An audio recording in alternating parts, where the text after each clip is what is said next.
Obviously, you guys haven't quite reached the pinnacle that you wanted to the last few years, but just kind of talk about what it's meant to this Georgia Bulldog fan base to have risen to this level and to have gotten this close and obviously right on the verge of where you want to be. Probably not as much as it'll mean if we do reach the pinnacle, but they're a great fan base. They're one of the most avid groups there are out there. They support us and they travel well, they go places. They've been a big part of our recruiting success. When you fill up a spring game with 93,000 people, it's pretty evident that they care about the game of football. And that's what these kids like in recruiting. So they've been a tremendous part of our success. They've embraced our staff and our players, and they will, because football means something in the state of Georgia. To your right, second row. Hey, Coach, how are you? Hey, Rich. A couple questions for you. One, the first being, I know how relentless you are. You and I had a conversation after Sugar Bowl many years ago when you were at, not many years ago, but when you were at Alabama, and you were talking about waiting on the perfect job and wanting to take the perfect job and really, thinking about it. I'm curious, because having known that about you and also the way you recruit, I'm curious what you've done in the off season to become a better coach. Yeah, I think we always look internally to say, what can we do better? We do that as a staff. I hope each one of you guys do that, because I think, when you green, you grow, and when you're right, you ride. And we're always trying to stay green. So we take our coaching staff places. Our guys went and visited several NFL places. Myself went and visited with Dan Quinn over at Atlanta Falcons, and got a lot of respect for him and shared some ideas. He's done a tremendous job with that organization. Visited with some general managers in the NFL, and just think that when you grow and you go get new ideas, it brings a freshness to your program that your players don't get bored with the monotonous same old same. One last one. Yesterday, Commissioner Sankey was talking about, I really appreciated mental health. Mm-hmm. I'm curious, as a coach and somebody who's been around football for a really long time, what are you doing to break that stigma of, hey, I need to be tough, I need to be masculine, not talk about this? What are you doing in your program to address mental health, Coach? Ron Corson, our medical staff, do a tremendous job. He's went out and hired 3 different people within mental health. They consult with our players when they first get there. They meet with them, they talk to them, they visit with them. They develop relationships. They're around our players every day, and we talk all the time. If you need to speak to them, you need to spend time with them, visit with them. We encourage you to have that relationship. I've got a brother that works in the mental health field, and have been able to learn a lot from him. That in our culture, football culture, sometimes that's not accepted. Having a brother that works in that field, it's helped me tremendously to understand it. To your left, Coach, in the camera. Hey, Kirby. Carl Prather, WAFF TV in Huntsville. Would you walk us through the progression of Monty Rice and the expectation for him, also with the rest of your defensive unit on defense? Yeah, Monty is a kid that came in early, enrolled early, and was able to kind of help us a lot. And he got dinged up last year, and I think he ended up sitting out 2 to 3 games, and it's tough on him because he's a good football player, and he's been healthy ever since. We think he's going to be a tremendous asset for us. He's going to be in a thick competition at inside linebacker where we've got 3 or 4 guys that are fighting for 2 starting jobs, and we think Monty's going to be right in the middle of that. As far as the progression of the rest of the defense, we're trying to grow some guys who played a lot last year. I think across the board, the 11 positions on our defensive unit, outside of maybe 1 or 2, they're all up for grabs. We got a 2 deep that we think maybe, I don't know if they're going to be superstars, but they're good football players. And the competition is going to prove itself out in fall camp, that who is going to be the guy to go out and grab this position. And the good news is they get to go against pretty good offense while they're competing to do it. Up on the camera, blue shirt. Joe Cook, WLCX. Coach, can you talk about the progression of Channing Tindall since he came in the program? What do you expect from him this year? Yeah, Channing was a bright spot for us last year, especially on special teams. He was able to develop. He was a kid that played a lot of outside backer in his high school program, had not played as much inside backer. We put him inside. He's really fast. He was able to play, made some plays in the SEC championship game, and that we kind of developed him as the year went on and felt like, hey, if we're going to get to where we need to go, he's going to have to be a guy that can play on 3rd down for us. He was able to go in and make some plays against Kentucky on 3rd down, made some plays against Alabama on 3rd down, and he's really helped us. Up on the camera bank, and please ask your question loudly. Hey, Coach Mark. Jake Fromm was just in here talking about how he takes his role as a mentor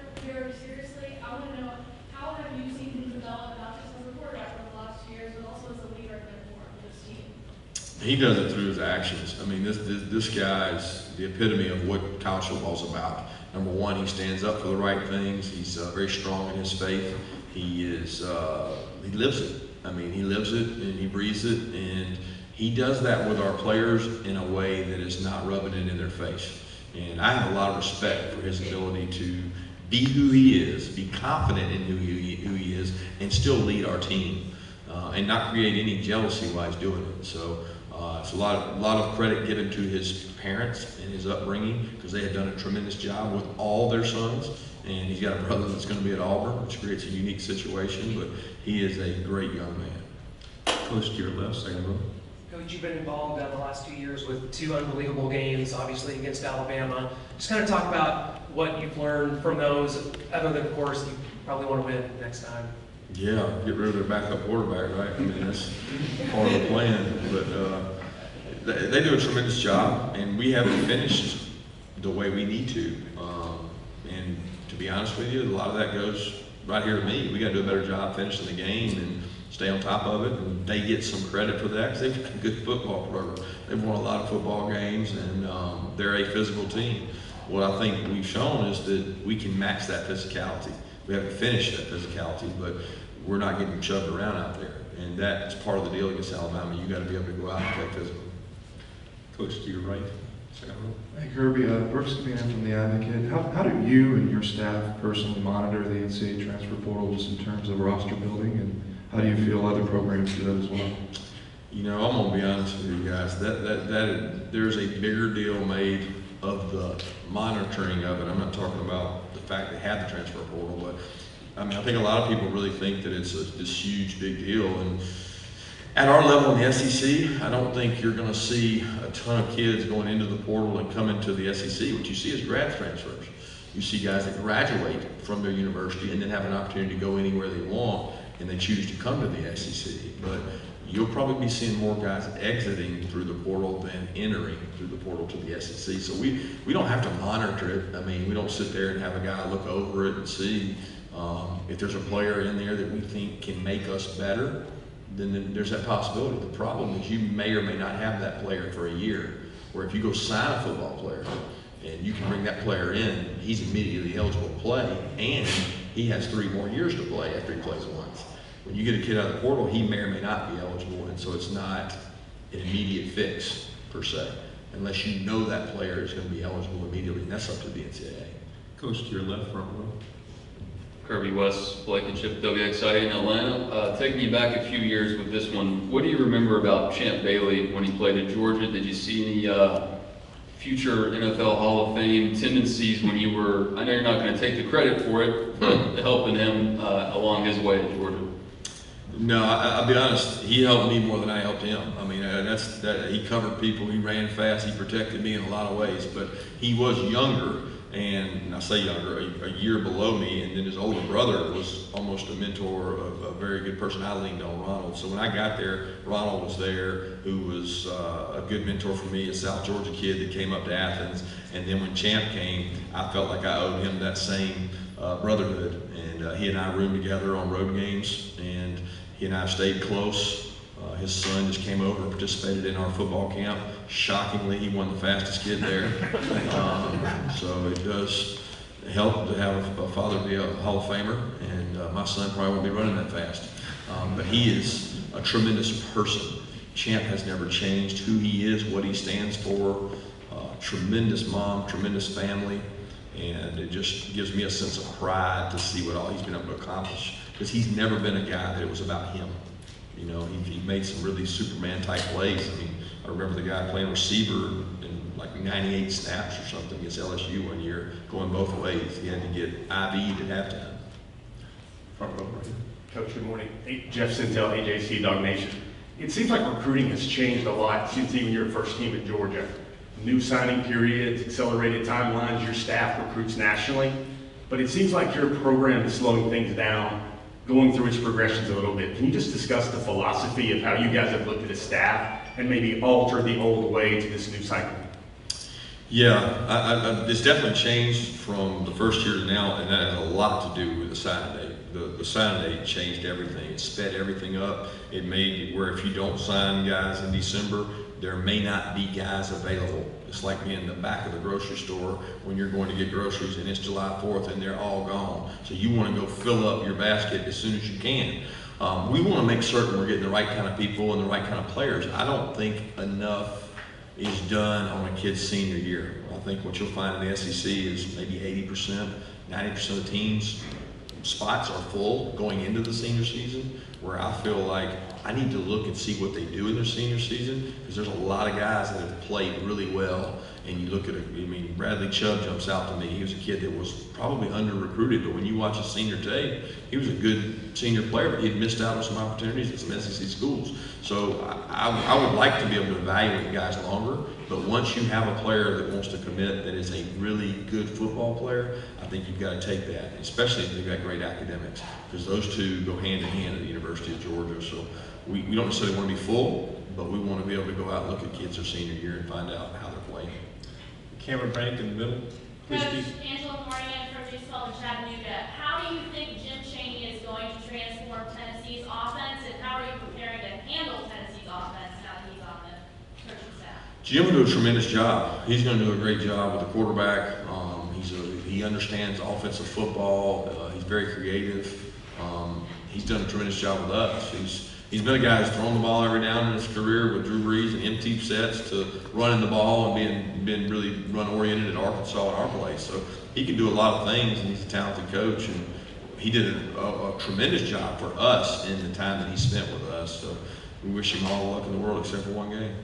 Coach to your left, standing up. Hi, Coach. Cole Pepper, Channel 4 in Jacksonville. There's been a lot of talk about the future of the Georgia-Florida game in Jacksonville, and a lot of the talk is centered around the impact that it has on recruiting or on-campus visits and so forth. Could you talk specifically about how you think that, having that game off-campus at a neutral site has impacted your program and your recruiting efforts? Yeah, I think anytime you look at things from a self-analysis and you say, okay, let's do quality control, how can we get better, how can we grow, how do we improve, all the things that we were talking about earlier, where we go, how do we improve at recruiting, getting opportunities to put your best foot forward, to have people into your home.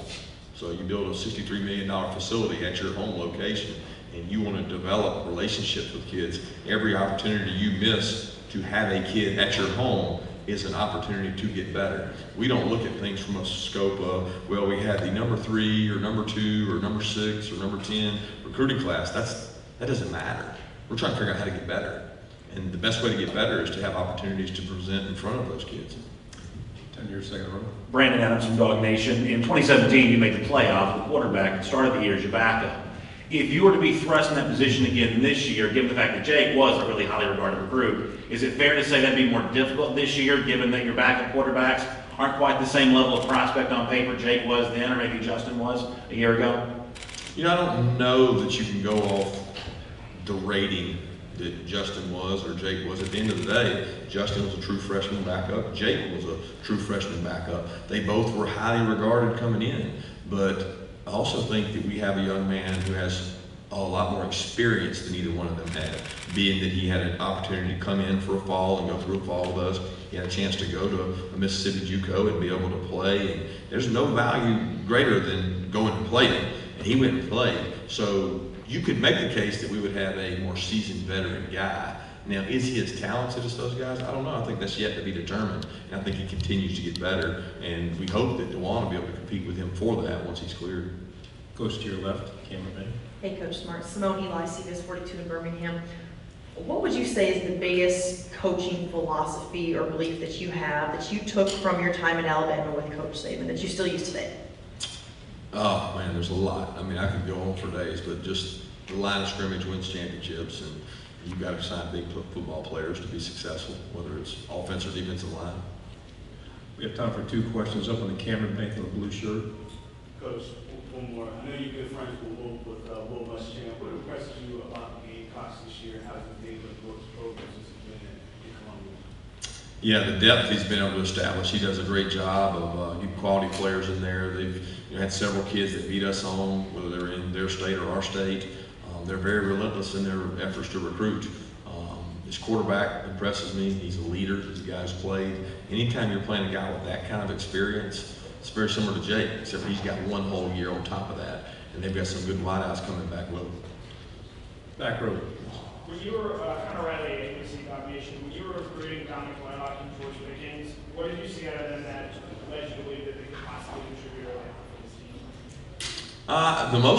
The biggest thing with each one was competitive nature. They go to a 7-on-7 tournament and they dominate. They go to a camp and they dominate. They go to a high school football game, they're the guy the coach is trying to get the ball to. So more than intangibles of vertical leap, 40-yard dash, hand size, just the fact that those guys are taking over opportunities when given the opportunity. Now they're going to get thrust into a different world when they go out there against SEC level competition. And the biggest change for a kid like that is that now this defensive back is in my face and he's talented. At high school level, a lot of times those guys see off coverage. They don't have people get up on them because they don't want to, they can't physically match up with them. People will match up with them in our league and they got to get used to that. Thank you, Coach Mark. Thank you guys.